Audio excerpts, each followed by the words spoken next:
Good morning. I'm happy to be here. Got a kind of a squeaky voice. I hope you can hear me. I hope you take a little interest in U.S. history and my story during World War II. Someday you might be on Jeopardy, and anything you hear here may win the championship. Anyway, my name is Carl Sampson. I'm a World War II veteran. I'm 96 years old, still going strong, thank goodness. I'm very lucky to be alive through the war and all the years that I've lived. The only thing I can say is I'm a coffee drinker. I don't drink water. I didn't used to drink water, but I had a little gallbladder operation. They said drink water, so can't drink water. I'm going to start off, tell you why I became a Marine. In 1943, I was about your age. I was in senior high school. I was having a little trouble with the school. My brother's been in the service for 2 years. The World War II was going on for 4 or 5 years, and I thought maybe I should join and could help out. So I joined the Marine Corps. I was called up to be at San Diego boot camp on the New Year's Eve of 1943-44. I lived in a little town in Ohio, and to get to San Diego, I was on the train for 4 hours. I arrived there at around 10 o'clock at night, and New Year's Eve isn't the best time to be around on boot camp. But a sergeant picked us up, hauled us down to the boot camp. He told us to hit the sack, and in the morning he'd make Marines out of us. How true that was. Next morning they ran us in, and they asked you what kind of haircut you want, and zip, they just took everything off. You had a buzz haircut. They took all your civilian clothes and give you, back in those days, was green fatigues. And then they trained us. I trained in San Diego for 4 months and learned how to fire a few weapons, how to do close order drill. But San Diego at that time in January, kind of foggy and cool, and I thought it should be sunny, but I thought I'd never go back to California. But later in my years, after the war, I lived in Los Angeles for 40 years. So anyway, I'm glad to be here. And after boot camp, we went down to the dock in San Diego and boarded the ship with a lot of other boot camp recruits, and we sailed up to San Francisco, and the water between Los Angeles and San Francisco is pretty rough. And you talk about a bunch of seasick people.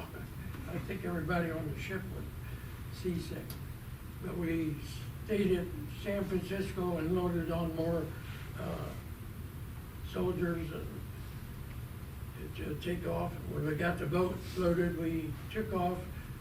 Our first landing was 5 days in New Caledonia. New Caledonia is a French occupied island. It's swampy and smelly and humid. All this down in the Pacific is pretty humid and hot.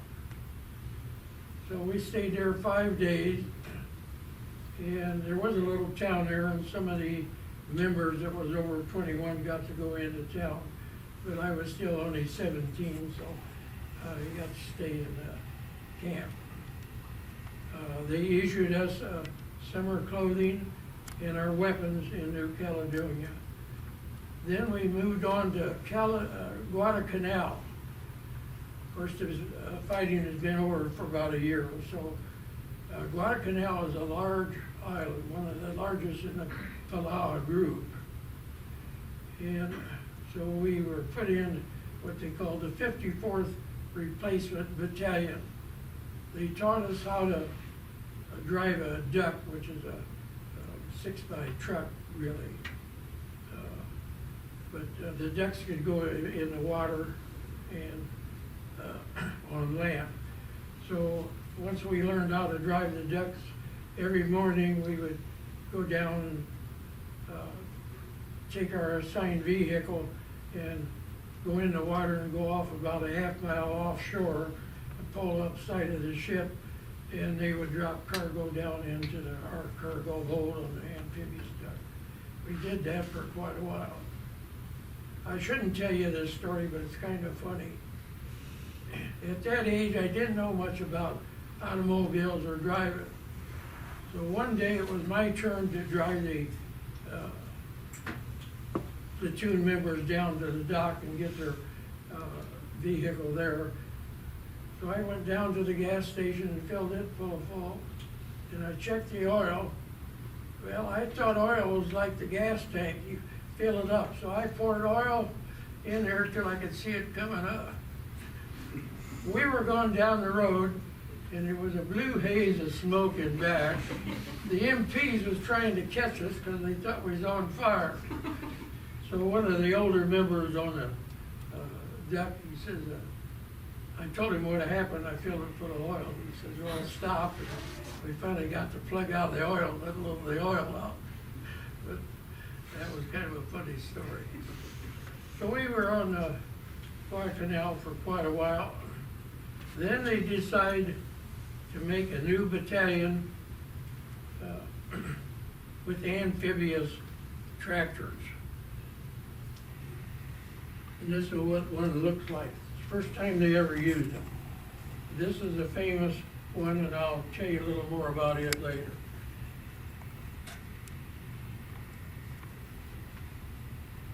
Anyway, then they transport us to a little island called Peleliu. Can't even spell it, let alone pronounce it. And that's where we trained. We had about 73 tanks.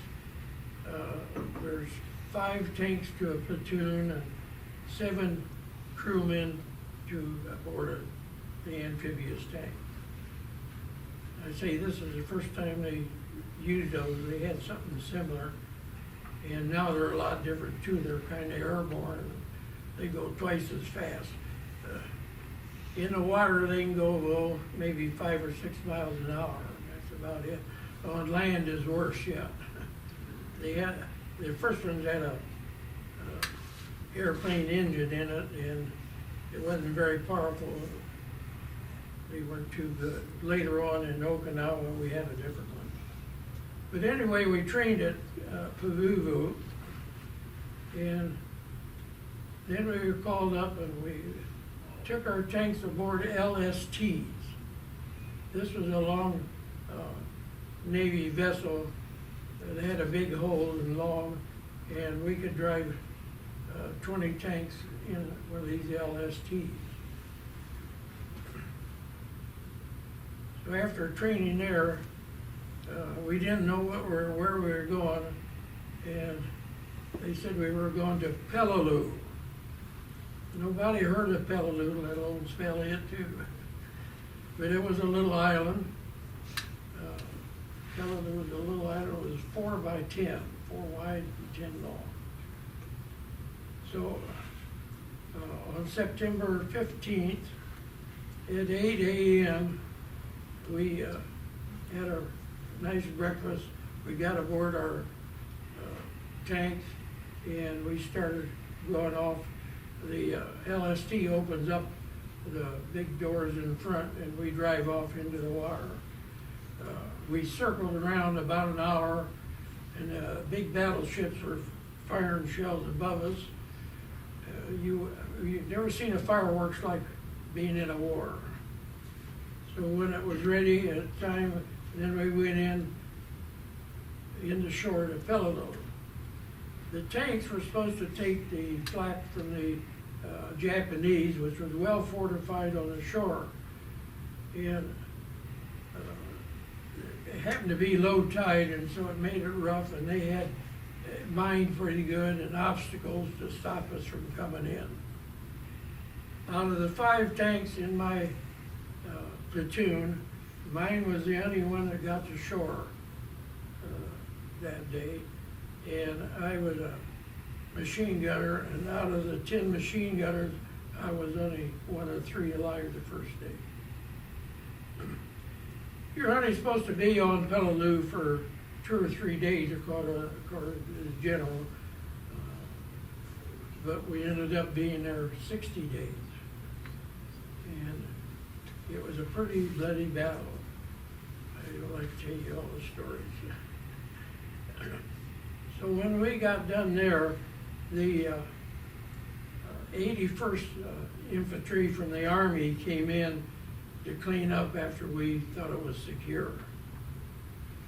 We went back to Guam, or Pavu, and then they issued us the bigger tank, had a General Motors engine in it, and it had a lot more armor on it, but they had one flaw. They didn't put a top on the turret here like they did this one. So as we were going along into Okinawa, the Japs could come up and throw grenades in the top of your tank, so you had to be careful. But Okinawa didn't have any opposition going in, so we got into there without any trouble. And we went a couple of miles to where the capital of Naha, and most of the battle was in the mountains right behind the capital there. We didn't have to go in the front lines at that time.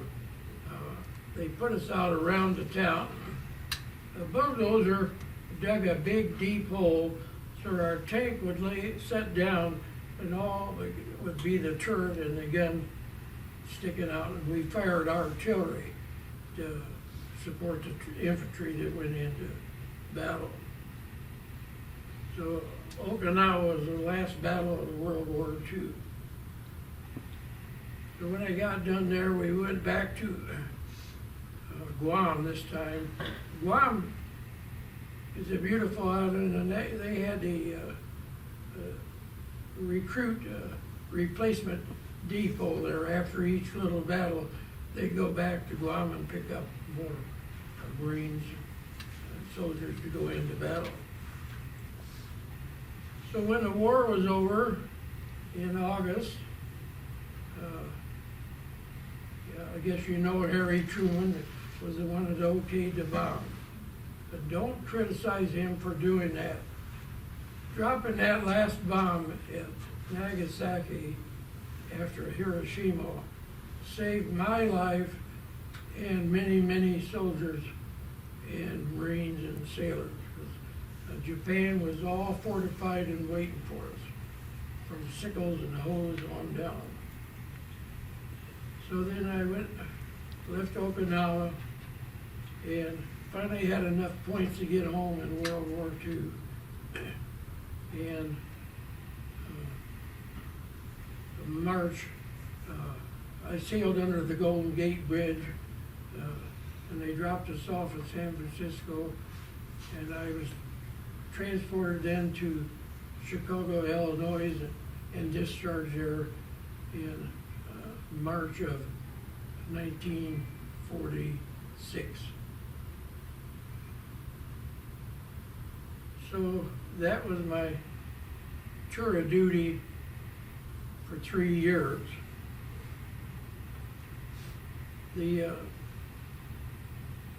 During the war,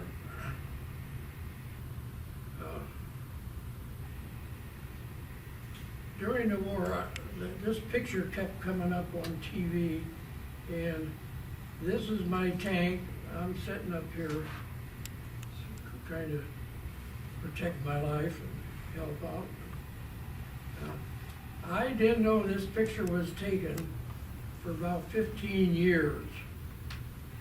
That was taken the second day of battle because we had a sand trap down below us, and we were shooting the little Japs that was sticking their heads up like Sergeant York movie.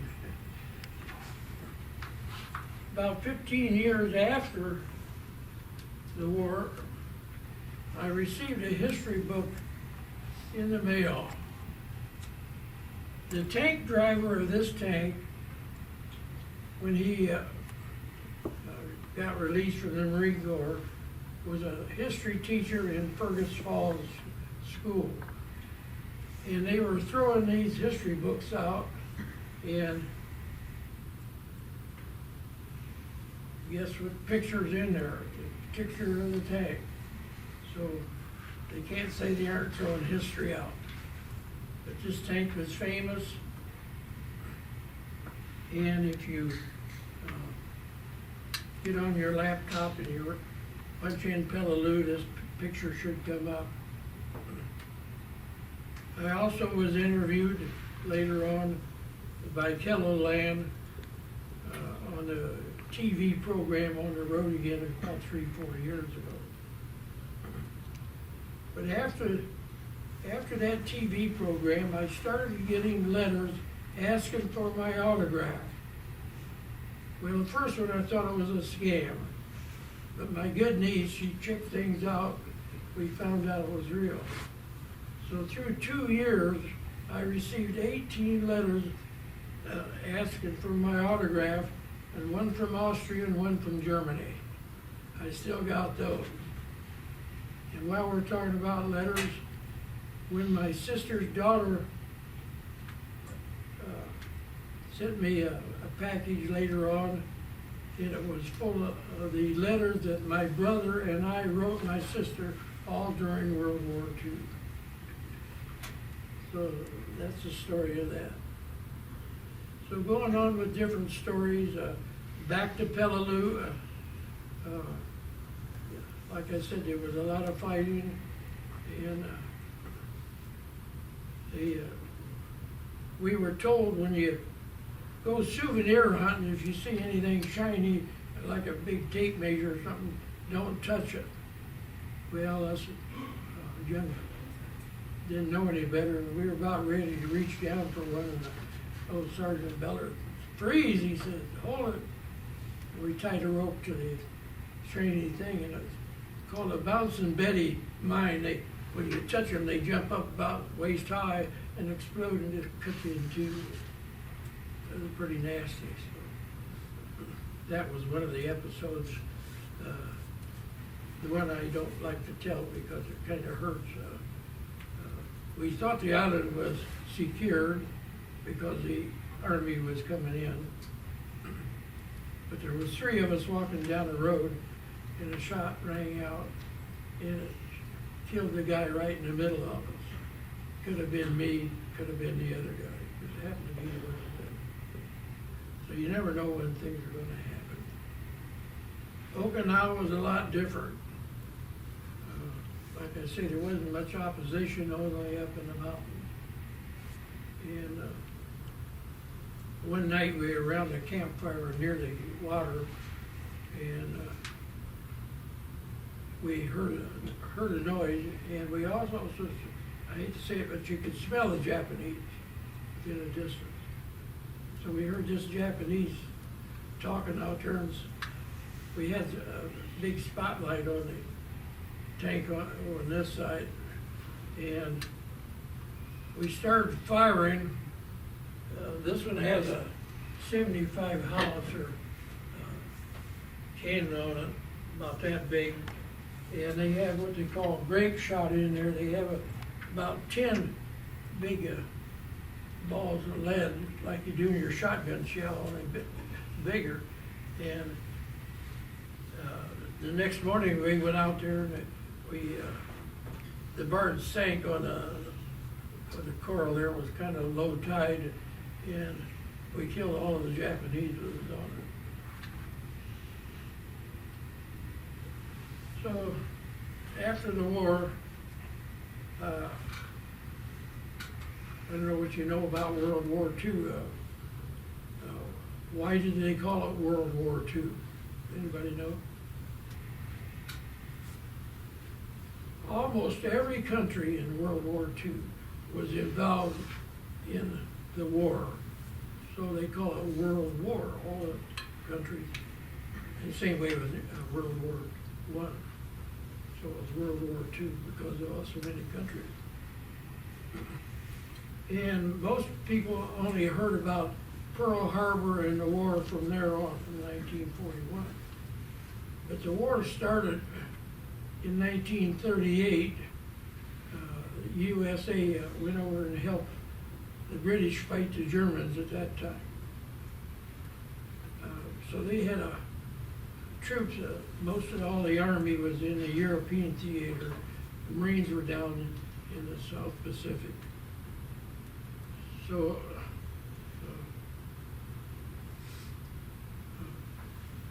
a lot of you probably have seen the movie Patton, and that was one of the war areas in Italy and down in the desert there. So to go along, that picture kept coming on different things, and so it's pretty famous.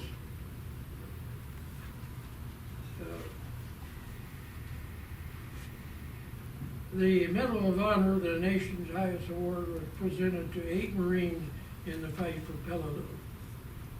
American casualties were 2,336 killed and 8,450 wounded. Jap losses were 10,695 killed and 202 captured. Today I'm wearing the uniform of the Marine Corps League. The Marine Corps League is an organization like the American Legion and the VFW. Most of you probably have relatives that's been in one or the other. The Marine Corps League is made up of all Marines. The VFW is made up of veterans of foreign wars. In the American Legion, most anybody in the service, including National Guard, can join it. So this is one of the uniforms they use with the Honor Guard, and we have a red jacket for more formal things. This picture was taken in Washington Springs back many years ago when I went in to teach a little kids a little more about patriotism and how to hold the flag. So as things goes on, it just kind of build up, and people never heard of Peleliu, and I'm glad there's a couple here that still remembers it. So that's about the end of my story.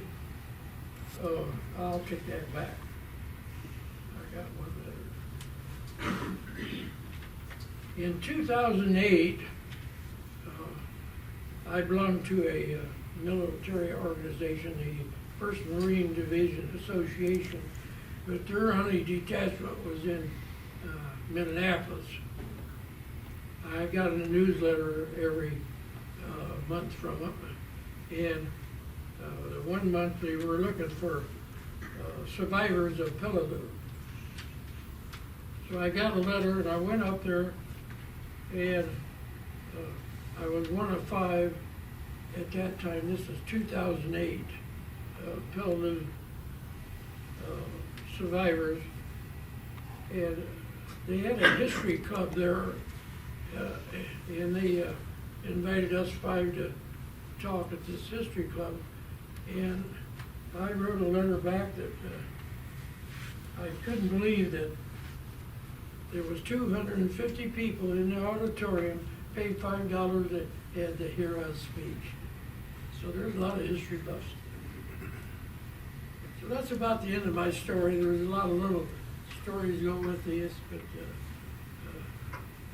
I forgot to tell you, I did have 4 months occupation of Japan in Nagasaki. I walked around Nagasaki about 2 months after the atomic bomb. So I thought I was exposed to the radiation. I've had a lot of dermatology surgery on my arms, my ears, but the Veterans Administration didn't know too much about the radiation, so I never got any compensation from it. But last June, I got a certificate here. The Department of Defense of the United States of America. To all who shall see this present, greetings. This is to certify that the Secretary of Defense has awarded the Atomic Veteran Service Certificate to Corporal Carl D. Sampson, U.S. Marine Corps. That's all the recognition I got out of that. So, Carl, so on the island of Peleliu, Japanese had built caves, right? Oh, they had caves and pillboxes, yeah. We were in there to take the airport, and they had buildings or pillboxes, and they were 3 to 6 feet of cement, so they were hard to blow up.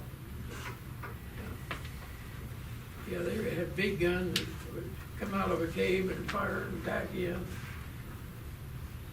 So, yeah, they were waiting out for us. This was well planned, I think.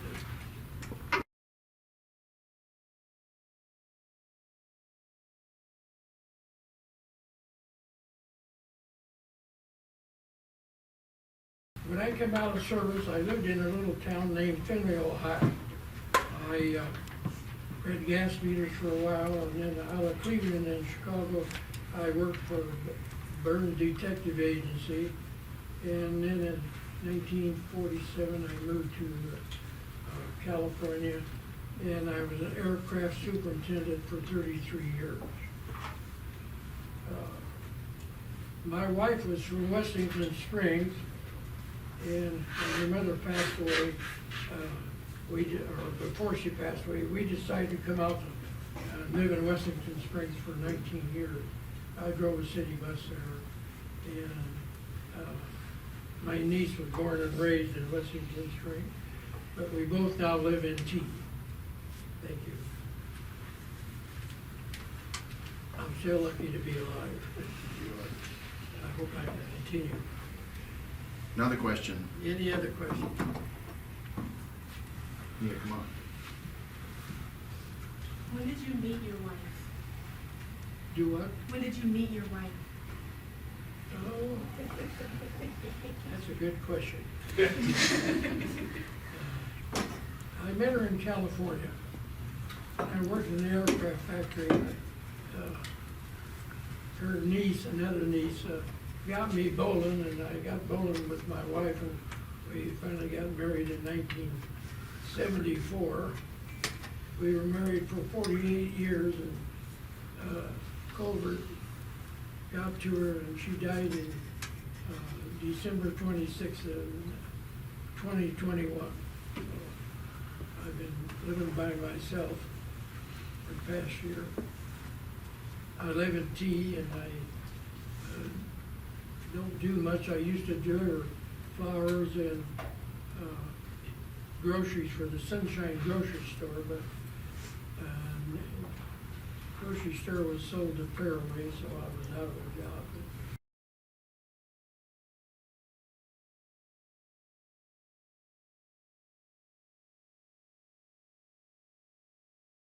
A flamethrower is awesome, believe me. I'll tell you, probably the most I was ever scared, which I was scared all the time because you're fighting for your life.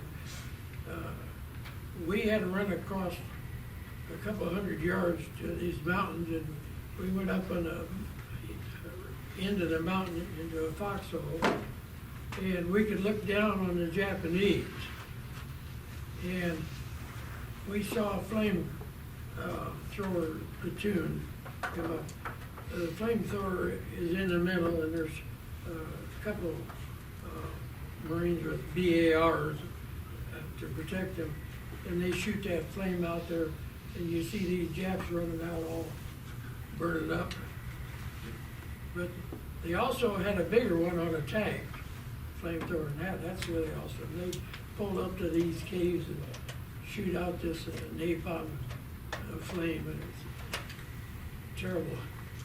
But that's the only way you can get them out of the island. The Japs were on the island about 10 years, and they were well fortified. Okinawa was a different story. And I'm glad I missed Vietnam. I don't think I wanted to be in it either. So I live in T, a pretty peaceful, quiet life. I like to tell my story if somebody wants to hear it. That was about the extent of it.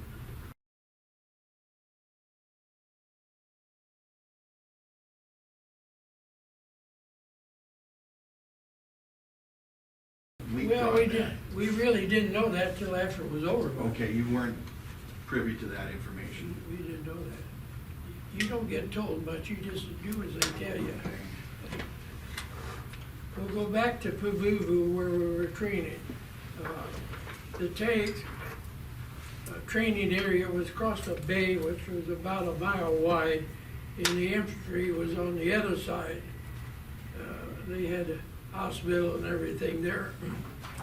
The first day we learned how to drive the tank in the water was on my birthday of August 13th of 1944. At the same time, where the infantry was on the other side of the bay, the USO show with Bob Hope and Jerry Colonna and Francis Langford was on a stage right by the water.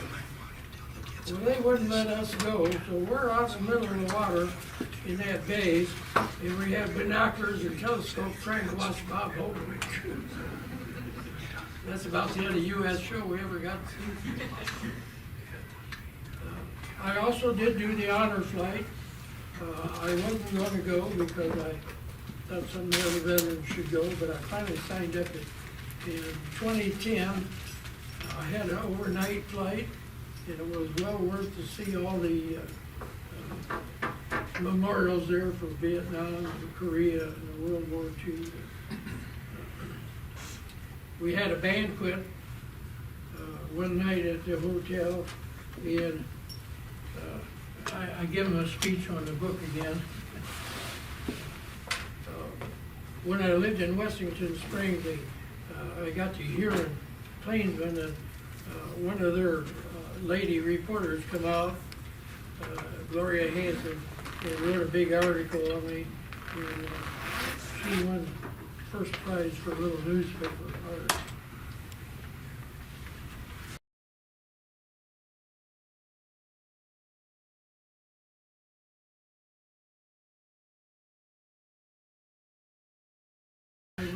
My dad too. I mean, he said it all. I mean, those guys that fought on that island, it was 2 miles by 6 miles, 12 square mile island, and 11,000 Japanese on there. And like he said, they thought it was going to take 5 days, and they were there 72 days. But yeah, I've got some memorabilia here.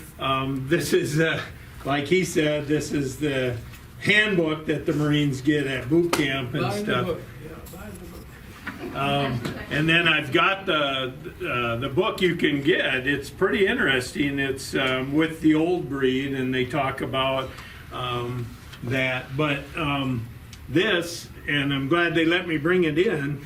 This is the K-bar that my dad carried, and saved his life. I mean, they ran out of bullets.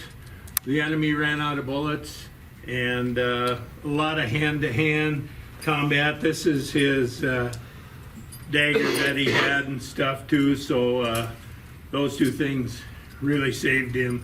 And I asked him. They were outnumbered many times. One time, I think there was 3 of them on a post, and 5 Japanese attacked them, and the other 2 got killed. My dad was the only one of the 3 that survived, and he said it was boot camp that they just brainwashed them that they were stronger and could do anything, and that helped him. And of course, the way his adrenaline really got going too, because the way they actually killed his buddies. They were scalping him and stuff, and so so there was a lot of things. But yeah, this is a picture of my dad, and same thing. He was in the first, like he was and stuff. So, and then he had a belt buckle. I don't know if they gave him to all of them. I don't really know, but this is the LSTs and stuff. He was on 649. And in the book, it talks about different ones. The guy that wrote that book was on 661. Like he said, not very many people knew about Peleliu. And, yeah.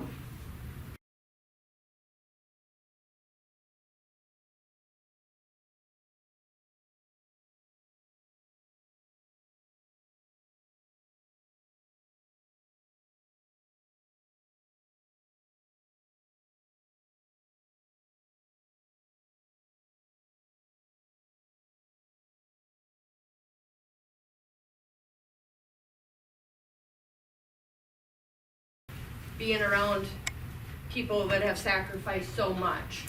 I remember when I was in high school, about a while ago, but sitting there, and my dad wasn't in the military, and anybody of my family that was in the military, you know, they didn't talk about it, they didn't wear the hats. And my uncle came into my life when I was 13, and he taught me, when you see that flag, I mean, so many people have sacrificed for that. You know, and it doesn't matter if it's World War II or if it's Vietnam or Operation Iraqi. If you see anybody that you know that has been in the military, you know, if they're wearing a hat, and it's awkward to say thank you for your service, but a lot of these people, they didn't get the welcome home. And they don't, you know, with everything that's going on in the world, people forget the sacrifices. You know, my uncle's walking down the road, you know, and the guy in between him gets killed, and his dad, what he went through and sacrificed. And my uncle doesn't get into gruesome details. If you want to know a little something, he might give you some. But he never worries about anything. And I always thought, oh, how come he don't have like anxiety and get all wound up? Well, he went to war when he was 17. He said, I went in as a boy and I came out a man. And I'm like, to fight for your life, to be one of 5 tankers at the end of the day. I mean, geez, paying a bill probably just isn't really the biggest thing that he has to worry about in life, you know, and what all these other guys have faced, you know. And it's just, show your appreciation. It's hard when you don't walk in the shoes or if you don't have a family member. But be out of your comfort zone and thank them. They appreciate it. For young people to come up to them and talk to them and ask them questions and thank them, it means a lot. When I go around with my uncle, he always wears a World War II hat. And we went to Ohio to see his boys. I felt like I was with a celebrity. We got free meals, everybody wanted to meet him, came up to him, thanked him for his service. We go out in our local town, everybody knows him. I'm like, wow. And he is a celebrity to me. You know, he's a hero, along with everybody else that has served, because they gave up so much for us to be able to be on our phones and say what we want to say and do what we want to do. So I just want to encourage you, because you're at an uncomfortable age where, well, I don't want to say anything, I might get embarrassed, you know, but it means so much to them. Thank you.